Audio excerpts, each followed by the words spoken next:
Iya itu kan begitu. Iya. Baik. Gus, kemarin kan kalau kita lihat Pak Jokowi menyinggung soal jangan menyerang secara personal, tapi hari ini kita tahu ya Pak Prabowo statementnya soal goblok, soal tolol itu dianggap sebagai serangan personal juga nggak ke Mas Anies. Dan yang kedua, sebenarnya ada rencana nggak sih Gus kalau sudah seperti ini akan melaporkan juga ke Bawaslu? Kalau Pak Anies dan Gus Muhaimin itu diserang bukan hanya personal, itu sejak awal apapun lah dihalang-halangi. Dan bagi Pak Anies serangan personal, serangan apalagi berdiskusi terbuka itu biasa, didesak Anies. Jadi mungkin perlu tuh Pak Jokowi datang didesak Anies lah sekali-kali. Itu kan terbuka, bukan capres. Mereka kadang menyerang personalnya Anies itu biasa karena apa? Pemimpin Indonesia itu pemimpin di negara demokratis. Semua boleh disampaikan, jadi jangan baper sebagai calon pemimpin. Baru gitu aja udah serangan personal. Orang nanya lahan 340.000 hektar itu kan yang ngajari bertanya Pak Jokowi dulu. Iya, Pak Anies cuma melanjutkan di sesi yang ini gitu.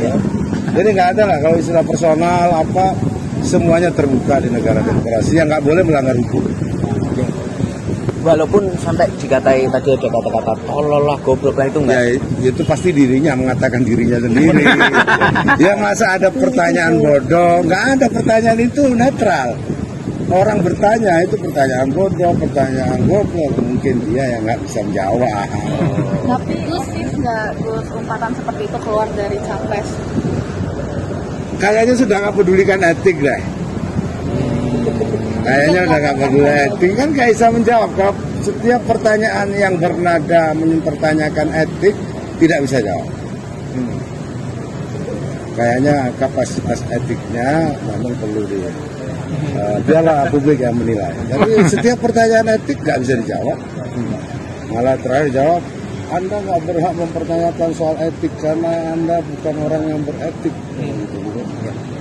Nah, jawab aja kalau memang dia orang punya etika, dijawab aja bahwa menerima cawapres yang secara etika dipermasalahkan itu beretika, itu nggak ada masalah kan. Mau menegaskan aja berarti Amin nggak mau menyeriusi soal pernyataan yang tadi Prabowo goblok tolol itu ya, dengan juga tidak bakal melapor balik ke Bawaslu atau gimana gitu. Yang waras ngalah kata orang Jawa. Yang waras ya.